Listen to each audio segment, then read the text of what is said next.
माझं नाव दत्ता रमेश इंदुरके आहे. शाळेचं नाव जिल्हा परिषद उच्च प्राथमिक शाळा आहे.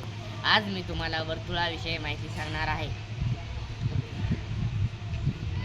हे आहे वर्तुळ. ही वर्तुळाची जी काठ आहे त्याला परिघ असे म्हणतात. आणि ह्या परिघामध्ये जे बिंदू आहे त्याला केंद्रबिंदू असे म्हणतात. आणि ह्या केंद्रबिंदूपासूनच वर्तुळ आपल्याला काढता येतो. आणि या केंद्रबिंदूपासून परिघापर्यंत एक रेष ओढली जाते, त्याला त्रिज्या असे म्हणतात. इथं त्रिज्या OF, OA, OB ही त्रिज्या आहे. आणि तशीच रेष जर एका परिघाकडून दुसऱ्या परिघाकडे जर ओढली त्या केंद्रबिंदूमधून तर त्याला व्यास असे म्हणतात. इथं व्यासचं नाव आहे AB. ही एक व्यास आहे. अशा व्यास या केंद्रबिंदूमधून परिघामध्ये असंख्य काढता येतात. तशीच रेष जर बिना केंद्रबिंदूपासून जर ओढली एका परिघाकडून दुसऱ्या परिघाकडे त्याला जीवा असे म्हणतात. इथं जीवा CD दिलेले आहे.